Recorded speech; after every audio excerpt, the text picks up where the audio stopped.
Salut! Aujourd'hui, on va parler de la dépendance affective. C'est une connerie qui peut niquer ton couple ou te gâcher la vie. Et en général, c'est assez compliqué à vivre. Donc aujourd'hui, on va parler de ça. Je vous emmène avec moi dans une petite journée. Je sais pas encore du tout ce qui va se passer, mais je vous amène avec moi. Le dernier épisode, il date d'il y a 3 mois. Entre temps, pas mal de choses s'est passé. J'ai vécu une rupture amoureuse assez compliquée dans tous les cas, c'est jamais ouf les ruptures amoureuses. J'ai perdu pas mal de poids comme ça doit se voir. Du coup ça c'est une des causes aussi de la rupture amoureuse, j'arrivais plus à manger. Donc du coup là on va parler d'un sujet que j'ai traversé autant des deux côtés. Une personne qui a eu de la dépendance affective envers moi et aussi moi qui ai eu de la dépendance affective envers une personne. Donc on va pouvoir aborder les deux points de vue. Peut-être que vous reconnaîtrez dans un des deux ou dans les deux si c'est possible. Et là je vais aller chercher un truc à manger parce que j'ai trop la dalle. Je sais même pas quelle heure il est. 15h22. J'ai plus aucun rythme de vie. Genre vraiment. Là c'est pas l'heure de manger mais c'est ok en fait. Sésame, ouvre-toi, clac.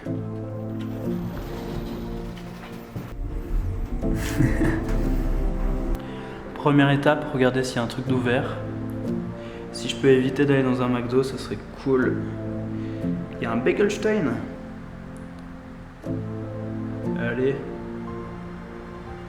Ça part sur un Begelstein. Let's go. Comme je vous l'ai dit, j'ai été des deux côtés de la dépendance affective et je suis pas un professionnel de santé, donc écoutez juste mon ressenti que j'ai vécu et que je partage, mais prenez-le pas comme acquis, c'est super important. Bon au final rien à voir, je suis parti sur rien à voir avec un bagel. J'ai envie de changer. Dans une de mes relations, la fille avec qui j'étais a développé de la dépendance affective pour moi. Et c'était relativement compliqué parce que je voyageais de plus en plus et à chaque fois que je partais loin d'elle, j'avais un poids sur le cœur parce que je sentais que c'était compliqué à vivre pour elle. Je suis pas du genre à sous-estimer le ressenti qu'ont les gens. Ce qui peut paraître infime pour toi peut être très compliqué à vivre pour d'autres. Le problème que j'ai eu, c'est que j'arrivais pas à gérer les sentiments de l'autre personne. Et même si tu essayes de faire tout pour lui donner confiance et essayer que ça soit le plus léger à vivre possible, ça devient un poids pour toi parce que tu le subis aussi indirectement. Le bleu. Ah c'est cool ça, c'est ma cam. C'est vrai. C'est vraiment mais tes mains mes ongles en plus, j'ai mis des petits coquillages dessus. Ah c'est stylé. Ouais. Ouais. J'ai un violet un peu plus pâle que l'autre. Ah c'est stylé ça, avec du contraste. Putain c'est mimi Ouais, on peut faire un mélange de plusieurs de triades. Ça va pas me porter malheur, ça va pas foirer ma vie. Non, tu dois me demander mais...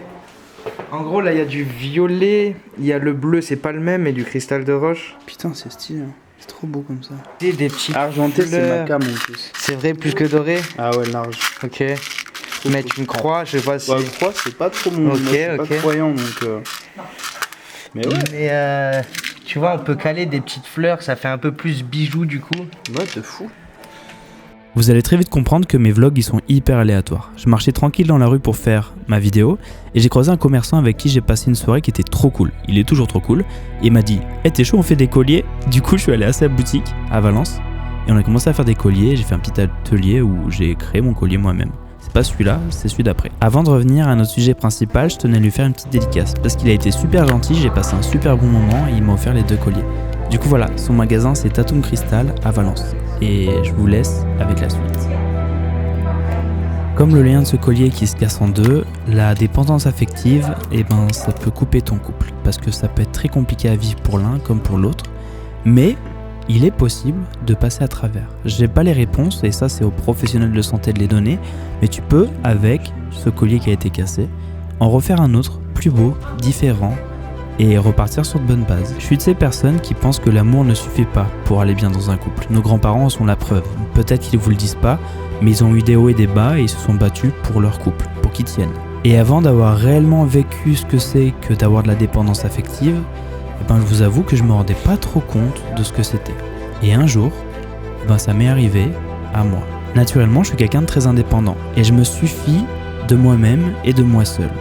Je pensais du coup qu'il m'était impossible de développer une dépendance à quelqu'un parce que ça allait à l'inverse de ma nature. Mais la vie est faite de surprises. Sans que je le voie venir, je commence à développer de la dépendance affective avec une copine que j'avais. Très vite, c'était à mon tour de vivre ça. Et quand je partais en voyage, à l'autre bout du monde ou juste à l'autre bout de la France, loin de la fille que j'aimais, je me sentais vide. Dans un premier temps, je commençais à sentir que mes journées n'avaient pas de sens. Petit à petit, je commençais à développer de la tristesse et à avoir mal au cœur. C'est devenu assez rapidement très intense. Et un jour, je suis parti en Corée du Sud pour une durée de 3 semaines pour un tournage. Et là, ça a été la goutte de trop.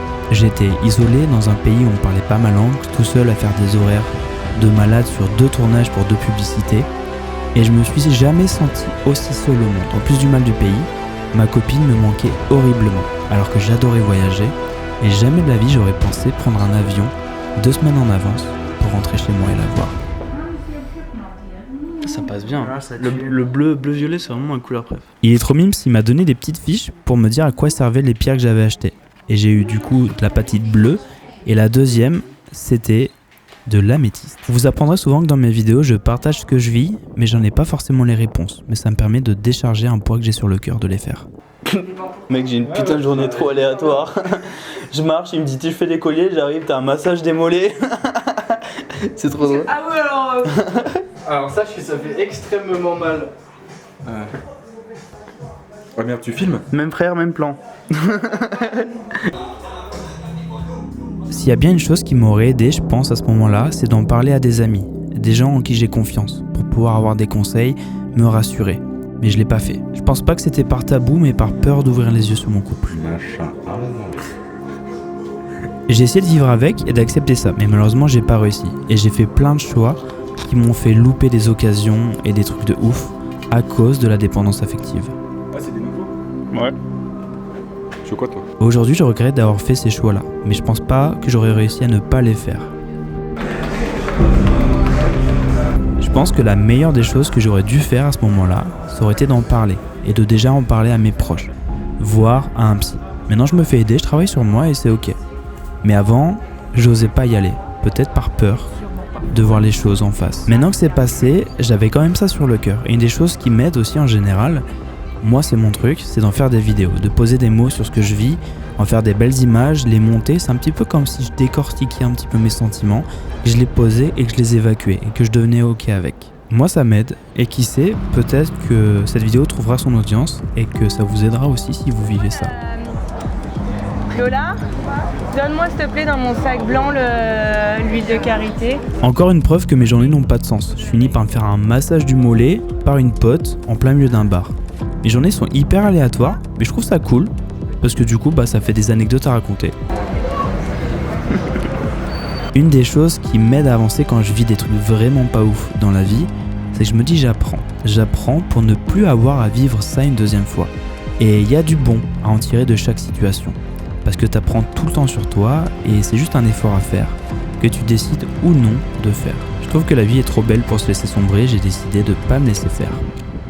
J'ai commencé à filmer aux alentours de 14h, 14h30. J'ai pas filmé le début de la journée parce que j'ai fait aussi mes ongles, regardez. C'est trop cool, elle a mis des petits coquillages dessus et tout, c'est trop cool. Quand je vous dis que mes journées sont hyper aléatoires, mais du coup voilà, j'espère que ce sujet vous aura plu. Moi ça m'a permis de m'exprimer aussi sur ce que j'ai vécu aussi. Vous n'êtes pas seul. Alors juste pour vous tenir au courant, s'il y en a qui tombent sur cette vidéo, jeudi je pars à Nantes. Je serai à Nantes, dans le nord de la France. Et je descends dans le sud de la France samedi 2 pour un truc surprise. Du coup voilà. Je fais plein de bisous, kiffez bien et merci d'avoir regardé la vidéo. N'hésitez pas à lâcher un petit like. Bisous. Soyez pas timide et dites-moi de quoi vous voulez qu'on parle dans les prochaines vidéos. Je lis tout et je suis capable de parler de tout et n'importe quoi.